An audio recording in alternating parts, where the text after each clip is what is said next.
Camarades combattants pour la liberté, la souveraineté et l'indépendance réelle, bonsoir. À l'orée de l'an 2026, c'est encore un honneur pour moi de prendre la parole et de vous faire un bilan exhaustif de l'année 2025 et aussi les perspectives pour l'année 2026. Mais avant tout propos, permettez-moi de rendre grâce à Dieu pour tous les bienfaits au cours de l'année 2025 et je continue de prier Dieu que 2026 soit meilleur à 2025. Permettez-moi également de rendre un vibrant hommage à nos vaillantes forces combattantes, forces armées nationales, volontaires pour la défense de la patrie, forces de sécurité intérieure qui veillent jour et nuit pour que notre patrie reste et demeure debout. Je prie pour le repos des âmes de tous ceux qui ont perdu la vie dans ce combat contre cette barbarie. Et également, je souhaite prompt rétablissement à tous ceux qui ont été blessés physiquement, mentalement dans cette guerre. 2025 fut une année où beaucoup de projets ont débuté. Parlant du secteur de la défense et de la sécurité, ce secteur qui nous intéresse tant dans ce combat, beaucoup d'efforts ont été consentis dans le recrutement de personnel au niveau des différentes forces. Également, plusieurs formations ont été entamées au sein de nos propres armées de façon endogène, ce qui a permis de créer beaucoup d'unités spécifiques qui font un travail remarquable sur le champ de bataille. En termes d'équipement, il y a eu l'arrivée au cours de l'année 2025 de beaucoup d'équipements lourds, mais également des équipements stratégiques que nous n'avons pas voulu présenter. Cet équipement va se poursuivre et le renforcement des effectifs va également se poursuivre au cours de l'année 2026 et la guerre va continuer à s'intensifier et notre armée va continuer de monter en puissance. Plusieurs opérations ont eu lieu sur le théâtre des opérations. Nous retenons principalement une opération audacieuse qui a été lancée il y a 2 mois de cela, l'opération qui a été baptisée l'Almazga, en français mur de glace. Cette opération audacieuse a permis à nos forces combattantes de se poser dans les sanctuaires de l'ennemi, là où depuis 5-6 ans on croyait impossible d'atteindre, nos unités ont mis pied et ont reconquis ces zones. Ces opérations ont permis donc la reconquête de plusieurs dizaines de villages, en passant par la région donc de Nakambe, Napade notamment aux abords donc du barrage de Kompianga, en remontant par Namungu dans le Goulmou, en passant par Zagadegan dans le Kulse, mais également la zone de Namsigia autour de Djibo et Toulfe entre Djibo et Titaou. Ces opérations ont été menées avec la plus grande audace et l'ennemi a été écrasé sur le passage de nos forces combattantes qui s'y sont installées et continuent leur progression au fur et à mesure. Les opérations vont se poursuivre jusqu'aux limites de nos frontières pour vaincre cette hydre terroriste qui trouble la quiétude de Burkinabé. L'armée va continuer à monter en puissance, les forces de sécurité intérieure également. Il y aura un petit changement qui va permettre au VDP de se projeter plus en avant pour appuyer les autres forces. Cette situation de conflit a également fait que nous avons malheureusement des personnes déplacées internes qui attendent toujours de rejoindre leur village. La reconquête se poursuit certes, mais au niveau de l'action humanitaire, nous avons entrepris un certain nombre de démarches au cours de l'année 2025, notamment en construisant des abris initialement pour ceux qui sont accueillis dans certains villages, mais pour ceux qui sont réinstallés, nous avons beaucoup d'efforts que nous avons consentis en reconstruisant des écoles, en faisant des fourrages, en aménageant des terres et pour pouvoir les réinstaller et qu'ils puissent vivre dignement au retour dans leurs villages respectifs. Nous allons poursuivre cette tendance parce que nous ne voulons pas que nos populations qui retournent dans leur village restent dans l'assistanat. Nous voulons qu'elles puissent contribuer, qu'elles puissent produire et pouvoir vivre dignement.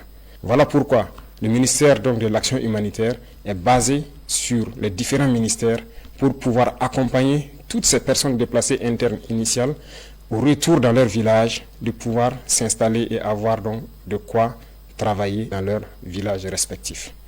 Cette dynamique va se poursuivre d'autant plus que beaucoup de villages sont en train d'être reconquis à l'instant même où je parle. Chaque villageois qui se réinstalle doit pouvoir travailler et se nourrir lui-même. Parlant du domaine de la santé, plusieurs efforts ont été consentis. Il s'agit notamment donc de la construction de centres médicaux communaux qui ont vu le jour en 2025 et cette dynamique va se poursuivre. Certains sont en phase de finition, mais d'autres sont donc en début de construction. L'équipement de ces centres va permettre de rehausser donc le niveau de l'offre de soins au niveau de nos populations. Pour les centres existants, le plateau technique a été amélioré en termes de laboratoire, en termes d'imagerie. Ces offres de soins vont continuer de s'améliorer au profit de nos populations, mais également au profit donc des populations de nos pays voisins, parce que le nombre de patients venus des pays voisins a connu donc un accroissement considérable au cours de l'année 2025, dû principalement à notre politique de revoir à la baisse les coûts des prestations de santé. Nous allons poursuivre dans cette dynamique au cours de l'année 2026, avec la pose aussi des pierres de 9 centres de santé à l'image du centre de santé de Pala. Toutes ces infrastructures vont donc connaître un début au cours de l'année 2026. Dans le domaine de l'éducation, plusieurs projets ont eu lieu, notamment donc la mutation et la modernisation de nos structures éducatives, des constructions qui désormais vont aller en hauteur. Et donc il y a un projet pour que 2026 soit le début effectif de l'implémentation de ce type de centres d'éducation tout au long de l'année et partout sur le territoire national. Vous savez bien que nous sommes dans une mutation pour amoindrir un peu l'effet de l'enseignement général et mettre l'accent sur l'enseignement technique et professionnel. Cette mutation est en cours. Beaucoup de lycées techniques et professionnels verront le jour, mais également très bien équipés pour pouvoir répondre aux besoins de développement de notre patrie. Du côté de nos étudiants, beaucoup de centres universitaires verront le jour donc, au cours de l'année 2026, mais déjà en 2027, nous avons commencé la construction d'un certain nombre d'amphithéâtres et de bâtiments pédagogiques. Certains sont en phase de finition et d'autres finiront en 2026. Nous poursuivrons cette dynamique pour permettre à tous les centres universitaires, à toutes les universités, de pouvoir étudier de façon digne et aussi la modernisation en ce qui concerne l'Internet et l'éducation virtuelle va se poursuivre parce que nous venons d'acquérir donc un certain nombre de serveurs au profit uniquement des universités pour que les étudiants puissent avoir des bibliothèques en ligne et cette dynamique va se poursuivre. Les laboratoires vont continuer à monter en puissance et nous allons ainsi donner un espace à nos étudiants de faire des cours théoriques mais également de faire la pratique et de s'exprimer pour que petit à petit leur éducation passe d'une éducation théorique à une éducation pratique pour la production au profit de nos populations. Dans le domaine des infrastructures, beaucoup d'efforts ont été consentis. Au cours de l'année 2025, comme vous le savez, 4 régions ont bénéficié de leur brigade de construction de routes. D'autres équipements spécifiques de terrassement et également de bitumage sont arrivés. Et au cours de l'année 2026, s'il plaît à Dieu, 4 autres régions en début d'année seront dotées de brigades de construction des routes et ça sera le début effectif de construction d'un certain nombre de routes nationales et départementales en plus des autoroutes qui sont programmées. Nous voulons aller à un rythme soutenu, ce qui nécessite que nous équipons toutes les régions avant de pouvoir nous projeter de façon efficace, comme cela a été le cas avec le lancement des travaux de l'autoroute. Nous avons opté de changer le modèle donc d'urbanisme. L'État va prendre en compte la construction de nos villes. Aujourd'hui, la construction de nos villes est un impératif parce que ce que nous vivons, le problème sanitaire est dû au fait qu'il n'y a pas d'assainissement dans nos villes. Les espaces sont trop grands et nous avons opté de construire en hauteur. 2026 verra le début de grands projets dans ce domaine d'urbanisation et de concentration des populations pour exploiter l'espace et pouvoir assainir pour que nos populations puissent vivre dignement et en très bonne santé dans des centres assez propres, côté environnement et côté sanitaire. Dans le secteur minier, 2025 a connu des innovations majeures. Il s'est agi pour nous de faire en sorte de nous approprier de nos ressources minières, ce qui a conduit l'État à d'abord s'approprier d'un certain nombre de mines en rachetant avec certains partenaires, mais également en se mettant à l'exploitation des mines tant industrielles que semi-mécanisées, à travers la création donc de la SOPAMIB. Également, les sorties d'or incontrôlées ont connu donc une baisse significative à travers la création de la SONASPE qui a permis d'avoir un contrôle tant sur l'orpaillage traditionnel que sur l'exploitation industrielle donc, de nos ressources minières. Le secteur de l'énergie va connaître également une mutation en 2026 à travers la création d'une initiative. Une initiative qui va être axée sur l'eau et l'énergie pour permettre à nos populations de bénéficier d'eau potable partout où elles sont et également de bénéficier de l'électricité pour pouvoir vaquer à leurs occupations. Dans ce sens, nous avons entamé en 2025 un certain nombre de projets pour accroître l'offre d'énergie et aussi être indépendant pour diminuer les importations d'énergie au Burkina Faso. Chers frères et sœurs, chers parents, 2025 a été une année riche en termes d'agriculture et d'élevage. Nous avons assigné donc des objectifs au ministère de l'Agriculture et par la grâce de Dieu, la pluviométrie fut bonne et nous avons dépassé les objectifs pour plusieurs spéculations et d'autres bien atteints. L'autosuffisance alimentaire, qui est un combat de tous les jours que nous menons, nous pouvons dire aujourd'hui que nous avons atteint l'autosuffisance alimentaire au cours de l'année 2025. Nous allons poursuivre les efforts dans le secteur de l'agriculture, notamment en rachetant des machines tant pour les labours que pour les récoltes, en faisant des labours gratuits, fortement subventionnés au profit de nos populations, en subventionnant les intrants et également en leur fournissant des semences de qualité produites par nos chercheurs. Beaucoup de terres sont en train d'être récupérées par nos forces combattantes. Nous allons rapidement nous mettre à la tâche dès le début d'année dans l'aménagement de ces terres pour permettre à ces populations qui se réinstallent de pouvoir exploiter de façon sereine leurs terres et accroître nos productions. Dans le même sens, nous encourageons tous ceux qui sont dans la transformation, à petite échelle comme à grande échelle, de poursuivre les efforts et tous ceux qui comptent venir dans ce secteur de rapidement s'y ruer parce que la production va continuer à s'accroître. Nous avons aussi créé l'ONBA pour que les retenues d'eau puissent être réalisées dans chaque village. Ainsi, il ne sera plus question de cultiver au bout d'une seule saison, mais nous espérons pouvoir cultiver 2 ou 3 fois au cours de l'année. L'ONBA est en train de monter en puissance et d'ici là, dans chaque village, nous espérons avoir une retenue d'eau pour permettre aux jeunes de vivre leur métier d'agriculteur, leur métier d'élevage. Beaucoup de vaccinations ont eu lieu au cours de l'année 2025, pour la plupart gratuites, pour d'autres fortement subventionnées, ce qui a permis donc de préserver des millions de têtes de volailles, de bovins, de caprins. La pisciculture est en train de monter en puissance avec les cages flottantes qui sont installées un peu partout sur nos barrages, ce qui est une très bonne expérimentation qui a fait accroître la production piscicole de Burkina Faso et nous espérons que 2026 puisse être une année au cours de laquelle nous allons être suffisamment outillés pour atteindre l'autosuffisance et arrêter un tant soit peu l'importation de poissons d'eau douce au Burkina Faso. Les efforts vont se poursuivre également dans le secteur de l'élevage en faisant en sorte qu'en stabulation pure, les éleveurs puissent bénéficier donc de cultures fourragères et également à travers Faso Goulougo de bénéficier d'aliments de qualité qui seront produits et contrôlés par nos chercheurs. Tout cela contribue donc à atteindre l'autosuffisance alimentaire, mais également à participer à la transformation de nos matières premières et en vue d'une exportation vers certains pays amis qui voudront bien s'approvisionner au Burkina Faso. Camarades, dans le domaine de l'économie, 2025 a été une année prolifique pour le Burkina Faso. Je peux dire, en macroéconomie, sans me tromper, que notre économie se porte très bien. En témoigne, lorsque nous faisons le test d'aller sur le marché régional de lever des fonds, nous sommes toujours au-delà de ce que nous espérons. Ce qui prouve la confiance des opérateurs économiques et de certains bailleurs africains au Burkina Faso. Nous allons poursuivre les efforts, tant dans le domaine des impôts, de la douane, mais également de la digitalisation des opérations pour diminuer le risque de fraude au niveau donc de notre économie. C'est dans ce sens qu'à partir de janvier, il sera lancé normalement la facture électronique certifiée qui doit permettre au commerce de pouvoir se faire sans corruption. Et cela permettra donc encore d'accroître les recettes de l'État et de pouvoir mener un commerce sain au profit donc de nos populations.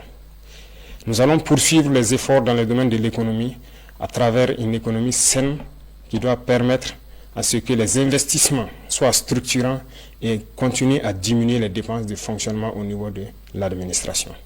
Les efforts consentis au niveau de l'agriculture, au niveau de la défense et dans tous les secteurs des infrastructures, notamment en prenant en compte la construction des infrastructures nous-mêmes, permettent de faire beaucoup d'économies d'échelle. Dans le domaine de l'énergie et de l'eau, les initiatives qui vont venir doivent permettre également de faire des économies d'échelle et de pouvoir investir dans des secteurs structurants. Tout cela doit permettre à l'économie burkinabé de faire une avancée significative. En plus de cela, les ressources minières que nous allons exploiter par nous-mêmes maintenant va permettre en 2026 de faire un bond considérable en matière de PIB pour que le Burkina Faso puisse, dans un laps de temps, devenir une économie émergente à travers le monde. Dans le domaine donc de la culture, nous poursuivons les efforts, de sorte que nous revenons petit à petit à nos valeurs, à nos racines. Il n'y a que par cette manière que nous pourrons nous affirmer et développer notre nation. Je le dis parce que revenir à l'éducation technique et professionnelle et en combinant cela avec nos valeurs, nos connaissances endogènes, nous pouvons créer et innover à partir de ce qui existe et pouvoir arrêter un tant soit peu les importations d'un certain nombre de produits au Burkina Faso. Il y a beaucoup de savoirs endogènes qui permettent de transformer déjà nos matières premières. Il suffit d'ajouter de la science pour que cela puisse nous aider. Et la culture fait partie de tout cela et participe activement au développement de notre nation. Sur nos valeurs endogènes, nous allons mettre l'accent au niveau de nos écoles et des tout-petits. Parce que le Burkinabé, l'homme intègre, a des valeurs qui nous ont été léguées par nos ancêtres. Des valeurs d'honnêteté, des valeurs d'intégrité, des valeurs de dignité et des valeurs de patriotisme. Et tout cela pourra s'enseigner à travers la culture, aussi au niveau des tout-petits, pour que nous construisions des Burkinabés de demain. Beaucoup d'événements culturels ont eu lieu en 2025, mais en 2026 également, beaucoup d'événements culturels auront lieu et il y a des grands projets dans le domaine de la culture. Mais tout cela, comme je l'ai dit, doit être axé sur nos valeurs ancestrales endogènes qui doivent permettre de créer de nouveaux Burkinabés basés sur nos propres valeurs. Tout cela doit faire la différence avec le Burkinabé que l'impérialisme a voulu bien construire au Burkina Faso. Le Burkinabé nouveau doit être quelqu'un qui se départit de toute corruption et qui doit mettre la patrie au devant de tout ce qu'il fait. C'est à ce sens que nous pourrons vaincre ce terrorisme qui nous menace également aujourd'hui, mais également pouvoir développer de façon consistante tout ce que nous produisons ici et pouvoir être une nation puissante et émergente. 2025 a été une année d'industrialisation également. Beaucoup d'unités industrielles ont vu le jour, notamment dans la transformation de nos matières premières, et beaucoup de ces unités ont été accompagnées par l'État à travers le Fonds burkinabé de développement économique et social, mais aussi des banques étatiques. 2026 sera aussi une année industrielle beaucoup plus importante parce que nous avons beaucoup d'unités industrielles qui seront prêtes au cours de l'année 2026, mais également, comme vous pouvez le constater, nous avons accordé des financements à certains privés à travers donc des institutions étatiques et certains fonds nationaux pour les accompagner à la création d'unités industrielles qui doivent transformer nos matières premières essentiellement. Nous avons fusionné les fonds en 4 grands fonds qui doivent permettre d'aider tous ceux qui veulent entreprendre et qui ont un minimum dans le domaine principalement de la transformation et aussi de l'agriculture. Ces domaines sont très importants pour nous parce que c'est en produisant et en transformant ce que nous produisons que nous pouvons devenir une nation puissante. Et donc l'État, en transformant ces fonds, veut avoir une marge importante pour pouvoir aider tous ceux qui sont du privé et également les entreprises nationales, étatiques, qui doivent émerger en 2026 pour que cette transformation de nos matières premières soit une réalité. Également le domaine du coton, qui autrefois était exporté brut, la première unité industrielle sera prête en 2026 et nous allons continuer avec d'autres unités industrielles pour transformer notre coton. Ceci dit, tout ce qui est matière première que nous produisons, nous allons essayer autant que possible d'installer des unités industrielles pour la transformation et 2026 sera une année où nous allons avoir un budget important à injecter au niveau des fonds pour aider tous ceux qui ont des projets structurants dans ce domaine. Dans le domaine du sport, nous avons investi beaucoup à travers donc, le Bureau national des grands projets, également à travers le ministère au cours de l'année 2025. Un stade est en construction à Bobo-Dioulasso et qui doit finir en début 2026, mais également à travers toutes les régions, nous comptons créer des espaces pour permettre aux jeunes, premièrement de faire du sport pour rester en bonne santé, pour faire en sorte que notre jeunesse ne soit pas oisive. Cela contribue à la santé physique, mentale, mais également à la productivité de la jeunesse dans notre nation. Nous allons poursuivre les efforts dans ce sens au profit de la jeunesse et développer tous les types de sports qui puissent être développés au Burkina Faso et qui puissent faire en sorte que la jeunesse soit en cohésion parfaite. À toutes les équipes qui représentent le Burkina Faso à l'extérieur dans les compétitions internationales, nous leur souhaitons plein succès pour 2026 et particulièrement les étalons qui aujourd'hui défendent les couleurs nationales, nous leur souhaitons plein succès jusqu'à la victoire finale. Camarades combattants, le domaine de la justice est un domaine qui nous tient à cœur. Aucune nation ne peut se développer dans l'injustice. L'injustice crée des tensions, crée des conflits et crée donc des problèmes au sein de la société. Voilà pourquoi nous nous sommes attaqués à ces phénomènes et nous avons restructuré totalement la justice au cours de l'année 2025. Cette restructuration va se poursuivre à travers donc le nouveau format du CSM qui intègre des personnels non magistrats, mais également nous voulons transformer totalement la manière de faire la justice. Et tout cela, je parlais de culture tantôt, nous avons décidé d'incorporer nos valeurs endogènes de gestion des conflits au sein de la justice. C'est ce qui donc a permis de prendre des textes pour intégrer donc la justice traditionnelle, c'est-à-dire le mode traditionnel de règlement de nos conflits. Il faut que nous revenions aux sources également dans ce domaine de la justice. Nous ne pouvons pas importer une justice et l'appliquer et espérer avoir la cohésion sociale. En intégrant donc nos valeurs ancestrales et en intégrant les personnes ressources pour le règlement de certains conflits, nous pensons que nous pouvons créer un espace de cohésion sociale fiable. En 2026, nous allons implémenter de façon physique sur le terrain ces différents tribunaux pour pouvoir régler la plupart des questions à l'amiable. Également, nous avons initié en 2025 le fait que les prisonniers puissent sortir, participer à la construction du pays. Ce n'était qu'une initiation. En 2026, nous allons faire en sorte que tous les prisonniers puissent connaître une reconversion. Au lieu de dormir en prison, nous allons faire en sorte qu'ils puissent participer, apprendre des travaux et se réinsérer dans la société. Cette nouvelle façon de voir la justice permet à ce que personne ne reste en marge. Tous ceux qui voudront construire le pays auront leur mot à dire. Que vous soyez libre ou en détention, nous ferons en sorte que vous puissiez participer à la construction du pays, et vous racheter et revenir dans la société. Les efforts vont se poursuivre au niveau de la justice, dans la digitalisation également de tous les actes, de sorte que les usagers n'aient pas à se déplacer forcément vers les tribunaux qui se retrouvent généralement dans les centres urbains et qu'ils puissent rester de là où ils sont pour pouvoir avoir accès à une justice équitable et à tous les documents donc, que la justice peut délivrer. Parlant de digitalisation, c'est un secteur qui nous tient à cœur parce qu'aucune lutte contre la corruption n'est possible sans digitalisation.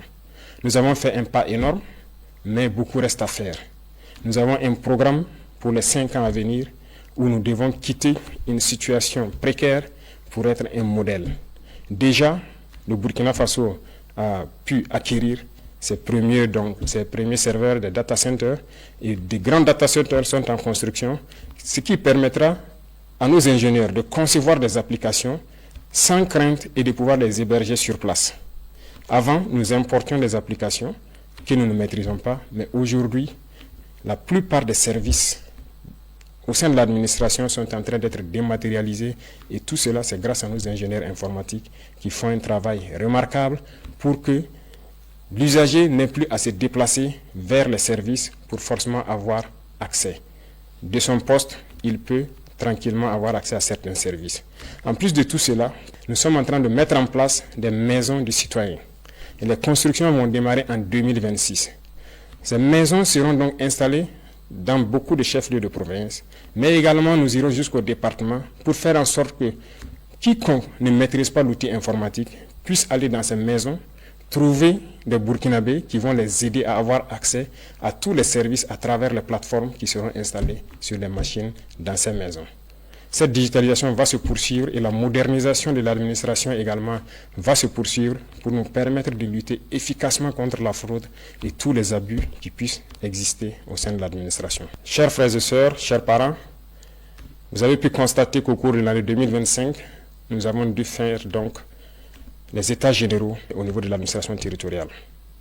Ces états généraux ont conduit donc à des conclusions que nous avons exploitées et également donné une vision, ce qui a conduit donc à modifier le code des collectivités territoriales. Ce code a été modifié pour nous permettre d'avoir une nouvelle architecture. Certes, le redécoupage régional a évolué, mais la fonction des collectivités territoriales doit évoluer également. Parce que le développement ne se fera pas uniquement dans les villes. Le développement doit partir des villages. Et pour cela, il a fallu donc que nous touchions ce code. Nous allons installer des PDS avec des missions assez claires qui seront évaluées et suivies par les préfets, de sorte que tout ce que nous avons comme vision en matière de développement, comme je l'ai cité tantôt, puisse commencer au niveau des villages, impliquer tous les villageois, et ils seront notés et évalués en fonction de ce qu'ils vont faire dans les différentes collectivités. C'est ce qui a amené principalement au changement donc de ce code, et 2026 sera l'année où nous allons implémenter réellement sur le terrain ce nouveau code des collectivités. Au niveau de l'administration territoriale, beaucoup de choses ont évolué, en ce sens que l'administration déconcentrée n'était pas administrée de façon efficace pour connaître qui exactement est à son poste. Le manque de ressources humaines a fait en sorte qu'il y avait un gros manque à gagner. Nous avons fait une évaluation au cours de l'année 2025 et nous nous sommes rendus compte que beaucoup de fonctionnaires fictifs existaient ou des doublons existaient. Le recrutement récemment, en cours de l'année 2025, de beaucoup donc, de personnel de ressources humaines doit permettre de les envoyer au niveau donc, régional pour ainsi faire en sorte que tout agent qui est affecté doit pouvoir travailler et contrôler à partir de la région. Et là, au niveau national, nous avons l'assurance que le service pour lequel il a été envoyé est rendu aux populations au moment donné. Cette modernisation va se poursuivre parce que ça doit s'accompagner d'une digitalisation. Du côté de la diplomatie, le Burkina Faso rayonne. Le Burkina Faso a allumé une lumière et cette lumière doit rester allumée pour toujours. Nous rayonnons à travers le monde et notre diplomatie est très active. Des changements auront lieu, certes, pour réorganiser le dispositif diplomatique à travers le monde entier, parce que la géopolitique nous l'impose. Et cette réorganisation a déjà commencé en 2025 avec un certain nombre de réajustements dans le traitement donc, des diplomates, mais la réorganisation spatiale à travers le monde entier aura lieu en 2026. Nous allons rediriger notre diplomatie en fonction de la géopolitique actuelle qui vient notre pays. Le Burkina Faso est un pays ouvert pour tous les partenaires sincères, respectueux de notre souveraineté, de notre liberté et de notre dignité. Mais le Burkina Faso ne permettra à qui que ce soit, aucune puissance, de pouvoir nous imposer ce qu'elle souhaite. Voilà pourquoi nous devons continuer, partout où nous sommes, à faire en sorte que le drapeau du Burkina Faso flotte avec dignité.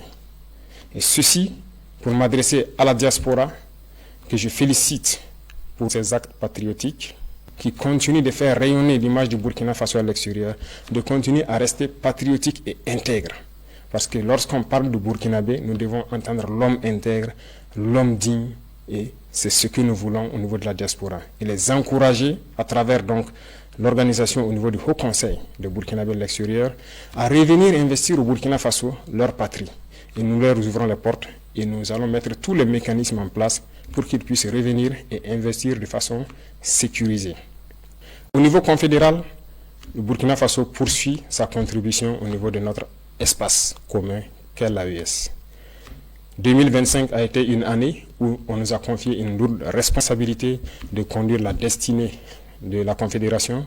Nous avons pris cette responsabilité et nous avons promis de faire en sorte que l'AES rayonne à travers le monde entier. Et nous allons tenir notre parole. Et ceci, nous demandons à tous les Burkinabés de faire en sorte que cette mission qui nous a été confiée puisse être donc conduite avec succès. Nous allons poursuivre les efforts de coopération, d'amitié avec tous les États, comme je l'ai dit, respectueux de notre souveraineté et faire en sorte que l'intérêt des peuples prime sur les intérêts au niveau politique. Camarades combattants pour la liberté, Je tenais à féliciter tous les acteurs, qu'ils soient du monde de l'éducation, de l'agriculture, des infrastructures, du monde de l'économie, les agents de la santé, nos vaillantes forces combattantes, pour tous les efforts consentis au cours de l'année 2025. De continuer à mouiller le maillot, comme on aime le dire, à se sacrifier, à se donner corps et âme pour le bonheur de notre population. Car la seule chose qui importe pour nous, c'est le bonheur de nos populations. Tout acteur de l'administration doit avoir cela en tête et faire en sorte que ces actions quotidiennes contribuent au rayonnement de notre patrie. À tous ceux-là qui communiquent, qui combattent l'impérialisme à travers la communication, je les félicite et je les encourage à redoubler d'efforts. Parce que toutes les guerres de l'impérialisme commencent d'abord par la communication. Et pendant les guerres, la communication fait la différence dans les batailles. La communication est un maillon essentiel, est un maillon névralgique pour le succès des opérations. Poursuivez votre effort de communication, poursuivez votre effort à faire en sorte que leur désinformation ne puisse pas toucher nos populations. Je vous félicite parce que vous avez fait beaucoup d'efforts ces derniers temps en prouvant aux yeux de tout le monde que le Burkina Faso est debout. Et quand je parle d'acteurs de la communication, je parle du monde de la presse, qu'elle soit privée ou publique, et de tous ceux qui œuvrent à travers donc les médias sociaux à montrer une image saine du Burkina Faso. Et je remercie également tous ceux qui ont pris de leur temps, qui ont quitté l'extérieur, venir au Burkina Faso pour constater les réalités du Burkina Faso et qui ont pu le diffuser à travers leurs canaux pour faire comprendre à ces médias mensongers que ce qu'ils disent de notre patrie est totalement faux. Continuez dans ce sens parce que je le dis et j'insiste, la communication est un maillon névralgique dans le succès de notre lutte. Les révolutions passées n'ont pas abouti, nous connaissons les causes, mais nous ferons en sorte que cette révolution aboutisse pour le bonheur de nos populations. Le Burkinabé est intrinsèquement révolutionnaire. Voilà pourquoi toute la population doit mettre la main à la pâte, faire en sorte que la communication, l'intoxication et la désinformation de l'impérialisme ne passent pas. Pour tous ceux qui sont encore sceptiques, qui ne croient pas à la dynamique, je les invite à regarder un peu dans le rétroviseur. Dans le passé, il y a quelques années, comment était le Burkina Faso, à faire un mea culpa et voir exactement ce qui a été fait au bout de ces 3 années et rejoindre le bateau. Nous ne voulons pas exclure quelqu'un, mais comme nous l'avons dit, si quelqu'un ferme les yeux et refuse de voir le soleil, nous ne pouvons pas faire autrement que de le laisser en marche. Nous allons évoluer, nous allons continuer, nous allons poursuivre notre lutte. Le Burkina Faso vaincra, le terrorisme sera un passé et nous ferons en sorte que le visage du Burkina Faso qui est connu aujourd'hui, dans 5 ans, nous ne puissions pas le reconnaître.